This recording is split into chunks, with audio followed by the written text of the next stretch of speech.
আসসালামু আলাইকুম ওরহমতুল্লাহ। আলহামদুলিল্লাহ ওসসালাতু ওয়াসসালামু আলা রাসূলিল্লাহ ওয়া আলা আলিহি ওয়া সাহবিহি ওয়া ওয়ালা ওয়া বাদ। 1447 হিজরির 17 যুলকাদা রোজ বুধবার পরন্ত বিকেলে সবাইকে স্বাগত জানাচ্ছি আপনাদের প্রিয় চ্যানেল নেক্সাস টেলিভিশনের নিয়মিত আয়োজন বেকমেন্স বিস্কিটস নিবেদিত ইসলামের জীবন বিধানে। আজকের পর্বে অতিথির আসন অলঙ্কৃত করেছেন বিশিষ্ট ইসলামী চিন্তাবিদ, গবেষক, সম্মানিত খতিব, ইবনে সিনা ডি ল্যাব জামে মসজিদ, ধানমন্ডি, ঢাকা, শাইখ ডক্টর মোহাম্মদ মতিউল ইসলাম হাফিজাহুল্লাহ।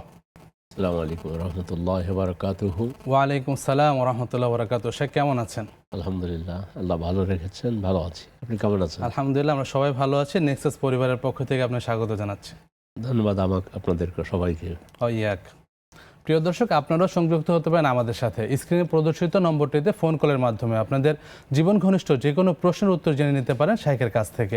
পাশাপাশি সংযুক্ত হন আমাদের সোশ্যাল মিডিয়ায় নেক্সাস টেলিভিশন ইসলামিক ফেসবুক লাইভে কমেন্টের মাধ্যমে আপনারা জেনে নিতে পারেন আপনাদের জীবন ঘনিষ্ঠ প্রশ্নের উত্তর। সাবস্ক্রাইব করুন আমাদের YouTube channel Nexus television Islamic. প্রিয় দর্শক, শিক্ষা জাতির মেরুদণ্ড, আর যদি সেটা আদর্শ শিক্ষা না হয় তাহলে সেটা উপকারের বদলে অপকারী বয়ে আনবে। আর ইসলাম এমন এক ধর্ম যার শুরুটাই হয়েছে আল্লাহ সুবহানাহু ওয়া তাআলার ওয়াহি ইকরা, অর্থাৎ পড়ো বা পাঠ করো এ নিয়ে। আর আমাদের প্রিয় নবী রাসূলুল্লাহ সাল্লাল্লাহু আলাইহি ওয়াসাল্লাম বলেছেন, সুনানে ইবনে মাজার হাদিস, আনাস ইবনে মালিক থেকে বর্ণিত, তিনি বলেন, তলাবুল ইলমি ফারিদাতুন আলা মুসলিম, অর্থাৎ ইলম তলব করা প্রত্যেক মুসলিমের উপর ফরজ। আর আমরা এই বিষয়ে আজকে আলোচনা করব ইসলামের শিক্ষার পরিবেশ বা আদর্শ শিক্ষার পরিবেশ ইসলাম অনুযায়ী কেমন হবে। চলুন না শেখের কাছ থেকে জেনে নিই। শেখ, আমাদের আজকে আলোচনা বিষয় আদর্শ শিক্ষা এবং আদর্শ শিক্ষার পরিবেশটা কেমন হবে, কোরআন এবং সুন্নাহ আমাদের কি দিক নির্দেশনা দিচ্ছে? বিসমিল্লাহ, আলহামদুলিল্লাহ, ওয়াসসালাতু ওয়াসসালামু আলা রাসূলিল্লাহ ওয়া বাদ। শিক্ষার কথা আপনি যেটা শুরু করেছেন, আমাদের প্রথম কথাই ইকরা নাজিল হয়েছে আল্লাহর পক্ষ থেকে, পড়ো। জি। তা আমরা পড়ুয়া জাতি, কিন্তু পড়া যতদিন পড়েছি ততদিন দুনিয়ার নেতৃত্ব আমাদের হাতেই ছিল। আর পড়া যখন আমরা বাদ দিয়েছি, আস্তে আস্তে নেতৃত্বের আসন থেকে আমরা ছিটকে পড়ে গিয়েছি।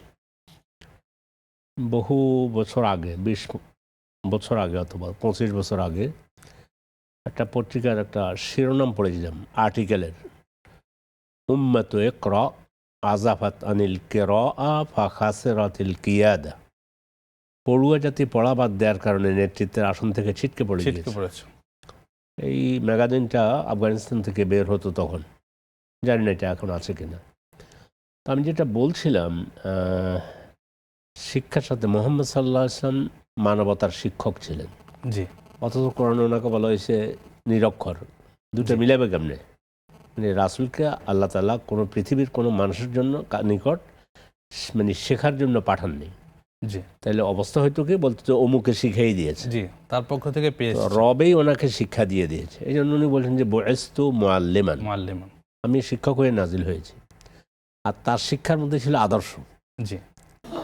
লাকাদ কানা লাকুম ফি রাসূলিল্লাহি উসওয়াতুন হাসানাহ, তোমাদের জন্য রাসূলের মধ্যে রয়েছে উত্তম আদর্শ।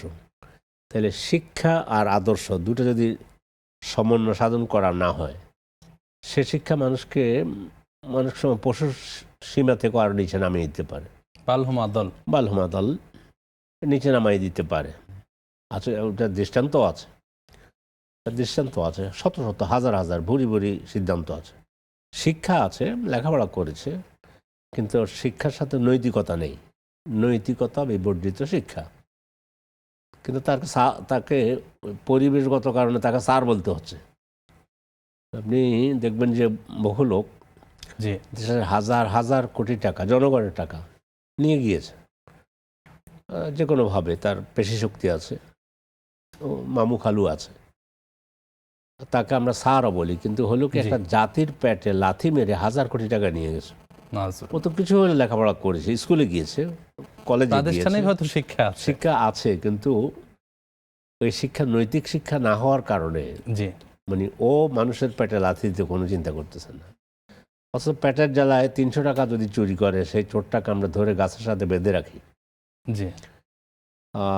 একটা ইউটিউবের একটা ইয়েতে ওইটা পেয়েছি যে 300 টাকার চোরকে আমরা গাছের সাথে বেঁধে রাখি, আর কয়েক হাজার কোটি টাকার চোরকে আমরা এলিট ক্লাসের চোর আমরা স্যার বলে ডাকি।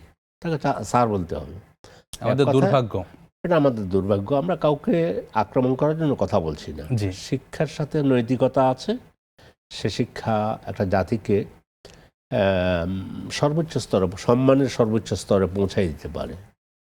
পৃথিবী উল্টে যেতে পারে, আমি অপরাধ করব না, আমি অন্যায় করব না, আমার কলমে অন্যায়ের সিগনেচার হবে না, আমি অমুক, আমি আমার পদবি অমুক। তো এটা হয়েছে, এটা আমাদের কিছুটা গা সওয়া হয়ে গিয়েছে যে এই ধরনের বড় বড় চেয়ারে বসলে এগুলো দিতে হয়, নিতে হয়। শেখ, আমরা এই করুণ পরিস্থিতি থেকে সম্পর্কে আরও জানবো ইনশাল্লাহ। দর্শকের প্রশ্ন নিচ্ছি। আসসালামু আলাইকুম রহমতুল্লাহ। আসসালামু আলাইকুম রহমতুল্লাহ, কে বলছেন, কোথা থেকে বলছেন? ওয়ালাইকুম আসসালাম ওয়া রাহমাতুল্লাহ। জি, আসসালামু আলাইকুম। জি বোন, ওয়ালাইকুম আসসালাম রহমতুল্লাহ, প্রশ্নটি করুন। আমি চট্টগ্রাম থেকে বলছি। জি বোন। হ্যাঁ, আমার কথা হচ্ছে একটু আগে আমি এই নাগরিক চ্যানেলে এক হুজুরে বলল যে উমরা করতে গেলে নিজস্ব লোক লাগে, স্বামী বা সন্তান। মাহরাম প্রয়োজন হয়। কিন্তু হ্যাঁ, মাহরাম বলতে আমি এটা বুঝতে পারছি না। আচ্ছা তো কথা হচ্ছে যে যদি সঙ্গে আমার খালাতো ভাইয়ের ওয়াইফ, ছেলে মেয়ে যায়, তাদের সাথে কি যাওয়া যাবে? আচ্ছা বোন, আমাদের সাথে থাকুন, আমরা জানবো ইনশাল্লাহ। অসংখ্য ধন্যবাদ আপনাকে। আরেকজন দর্শক যুক্ত হয়েছেন। আসসালামু আলাইকুম রহমতুল্লাহ।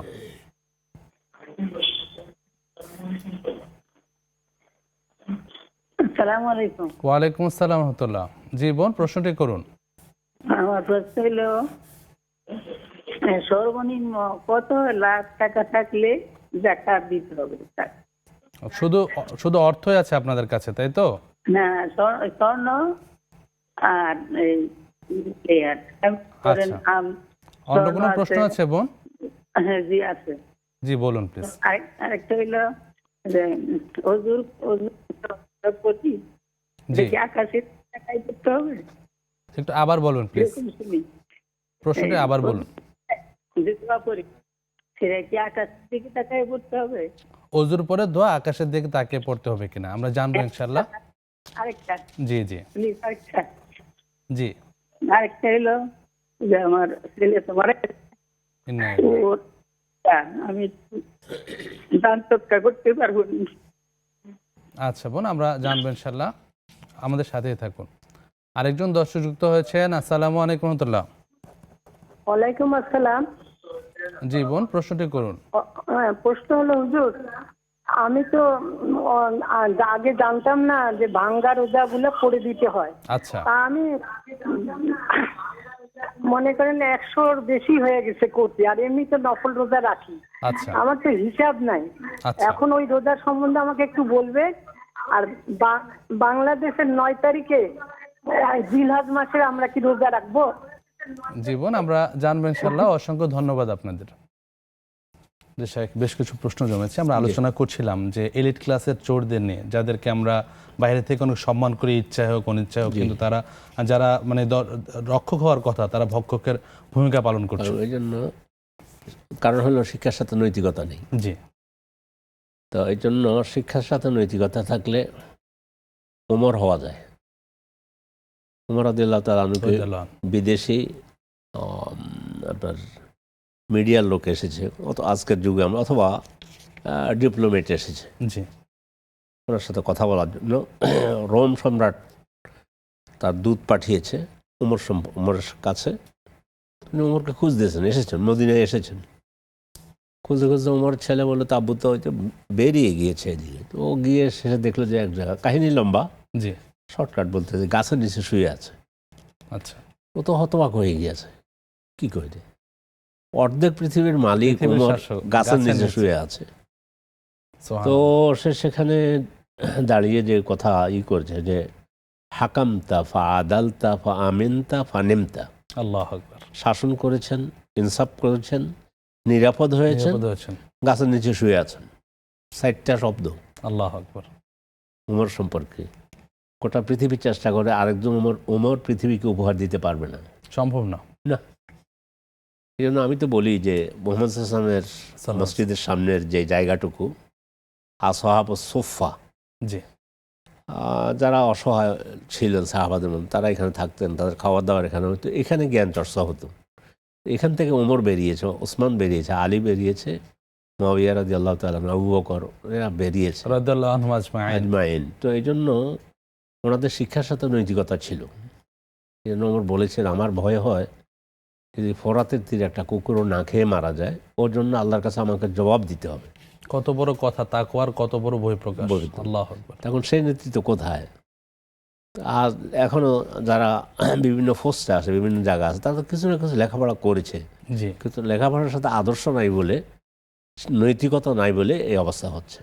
নারী হোক পুরুষ হোক, উভয়ের কথা বলছি। জি পরিবেশ খুবই খারাপ। আমাদের যেমন, আমরা সর্বপ্রথম আমাদের নারী শিক্ষা নিয়ে যদি বলি, তো আমাদের পাক ভারত উপমহাদেশে উনি বেগম রোকেয়া, আল্লাহ ওনাকে জান্নাত নসিব করুন, আমিন। মেয়েদের জন্য শিক্ষার দ্বার উন্মুক্ত করে গেছেন, এটা কেউ অস্বীকার করতে পারবে না।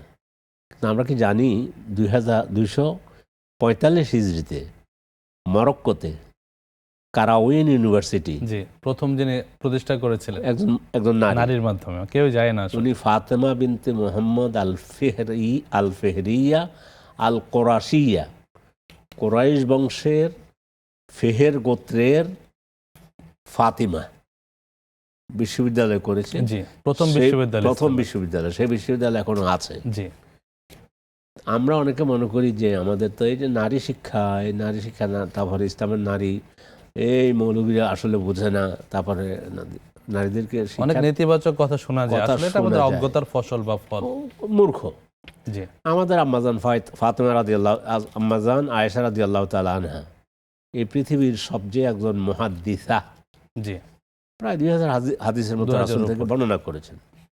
তিনি যেগুলো বর্ণনা করেছেন, এগুলো যদি না থাকতো আমাদের হাতে, তাহলে পৃথিবী অনেক কিছু হারিয়ে ফেলতো। জি কেন, পারিবারিক জীবনটা বিশেষ করে, ওই জীবনের অনেক হাদিস সাহাবার তো জানার সুযোগ নেই, জি ওনা থেকে উনি বর্ণনা করেছেন। ওর পর আস্তে আস্তে যেমন বললাম, আমাদের ফাতেমার যে কাহিনী আছে, জি আমাদের যে একজন ফাতেমা ছিল আল ফেহরিয়া আল কোরাশিয়া। যে শেখ, আমরা ফাতিমা আল ফেহরিয়ার সঙ্গে আরো জানবো ইনশাআল্লাহ। দর্শকদের প্রশ্ন নিচ্ছি। জি, আসসালামু আলাইকুম রহমতুল্লাহ। ওয়ালাইকুম আসসালাম ওয়া রাহমাতুল্লাহি ওয়া বারাকাতুহু। আমি মৃত্তিকামণি। জি বোন, প্রশ্নটি করুন। স্যার, আমার কোয়েশ্চেন হচ্ছে যে আমার খুব নিয়ারেস্ট একজন নেইবার, জি ওনার বোন প্রেগনেন্ট ছিলেন। আচ্ছা তো উনি রাতের একটা পার্টিতে গিয়েছিলেন। তো ওখান থেকে আসার সময় জানি না কি হয়েছে, তো এর সপ্তাহখানেক পরে হঠাৎ করে ব্লাইন্ড হয়ে যায়। ও তো ডক্টর দেখিয়েছে, সে বলছে তার নাকি সাডেন ব্লাইন্ড হয়েছে। আচ্ছা আচ্ছা। আর কবিরাজ দেখিয়েছে, ওনারা বলেছেন যে ওর নাকি জিনের খাবারের উপর পা করেছে। আচ্ছা তো আমি এই ব্যাপারটা আসলে অ্যাজ এ ডক্টর হিসেবে আপনি কিছু বলবেন, আর আমাদের গেস্ট সাহেব কিছু বলবেন। যে বোন, জিনের তো আসর নিঃসন্দেহে আছে। এখন বাস্তবতাটা কি, বা যার কাছে গিয়েছেন কোরআন সুন্নাহ ভিত্তিক তিনি বিষয়টা তদবির করে দেখেছেন কিনা, এটা একটা ইস্যু। আর হলো আপনারা চিকিৎসকের কাছে গিয়েছেন কিনা, বিশেষ করে চক্ষু বিশেষজ্ঞ বা অন্য কোনো ডাক্তার যারা এই বিষয়টা নিয়ে একটু ডিল করবেন বা বুঝতে পারবেন। আর এই সময় আমরা শাকের কাছ থেকে আরো জানবো ইনশাল্লাহ।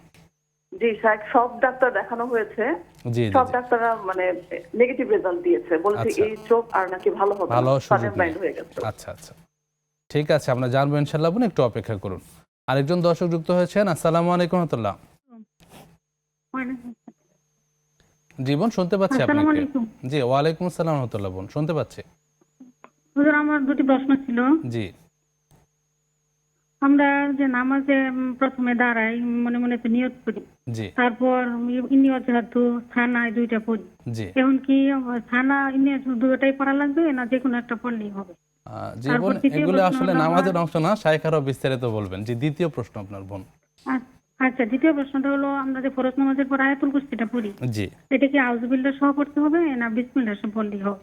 এই আচ্ছা, দুটি প্রশ্ন। আমরা জানবো ইনশাল্লাহ। আমাদের সাথে থাকুন। আপনাদের সকল প্রশ্নের উত্তর ইনশাল্লাহ আমরা একটা বিরতির পর জানবো। উপভোগ করছেন বেকমেন্স বিস্কিটস নিয়ে বিরতি, ইসলামের জীবন বিধান। সময় হলো ছোট্ট বিরতিতে যাবার, ফিরছে অল্প সময় পরেই। থাকুন নেক্সাসের সাথে। আসসালামু আলাইকুম রহমতুল্লাহ। প্রিয় দর্শক, স্বাগত আরেকবার। উপভোগ করছেন আপনাদের প্রিয় অনুষ্ঠান বেকমেন্স বিস্কিটস নিয়ে বিরতি, ইসলামের জীবন বিধান। আমাদের আজকের পর্বে অতিথি হিসেবে আছেন শাইখ ডক্টর মোহাম্মদ মহিউল ইসলাম হাফিজাহুল্লাহ। শেখ, বিরতির পর আবারও স্বাগত জানাচ্ছি। আমরা বিরতির পূর্বে আমাদের এক মহিষী নারী সম্পর্কে শুনছিলাম, ফাতিমা আল ফেহরিয়া রাহিমাহুল্লাহ। রাহেমা আল্লাহ। তো উনি তো সে বিশ্ববিদ্যালয়, আমরা এখন আছি 1447 হিজরিতে, জি 245 হিজরিতে তিনি ওই বিশ্ববিদ্যালয় করেন, আরো 1200 বছর আগে, আরো 1200 বছর আগে। অচিন্তনীয় ব্যাপারটা। এই ইতিহাস আমরা অনেকে জানি না। জি আমাদের সোনারগাঁয়ে যে মানে বিশ্ববিদ্যালয় ছিল জি সেই ইতিহাস আমরা জানি না। আমাদের সোনারগাঁতে, জি, এটা জি। উনি না, তাওয়ামা, শেখ আবু শরীফ আবু তাওয়ামা।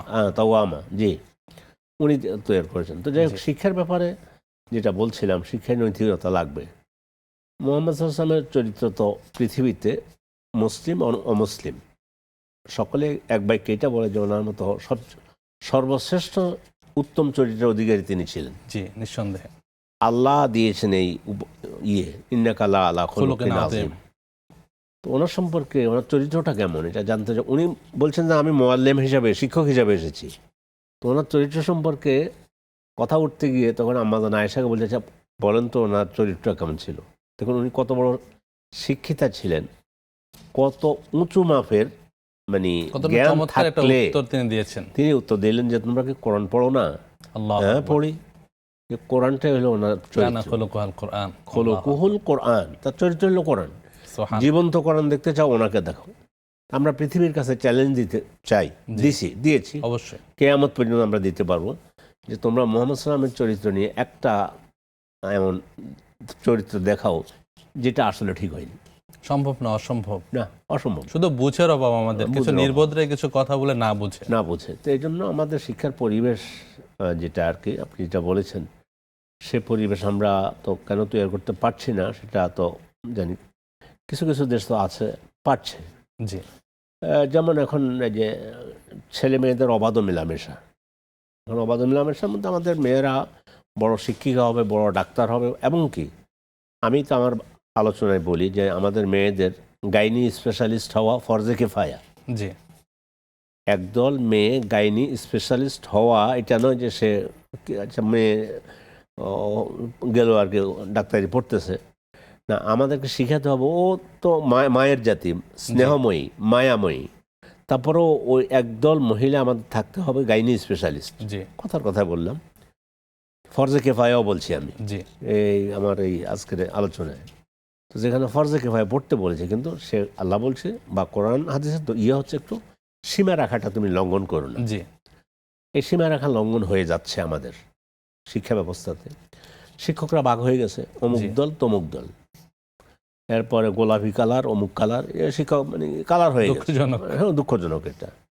তো এটা হয়ে শিক্ষকদের মধ্যে ভাগাভাগি, ছাত্র যারা, আপনি জানেন, আপনি একজন ডাক্তার, বাংলাদেশে আপাতত মেধার দিক দিয়ে সর্বোচ্চ মেধার অধিকারী যে সে বুয়েটে পড়ে, ভর্তি পায়, জি বুয়েটের পরে মেডিকেল, জি আর এমনি কোরআন হাদিস পড়ার জন্য সেটা হলো 100 বন্ধ নাংলা, ওইভাবে। এখন আলহামদুলিল্লাহ মানুষের জ্ঞান আমাদের অনেকটাই সমৃদ্ধ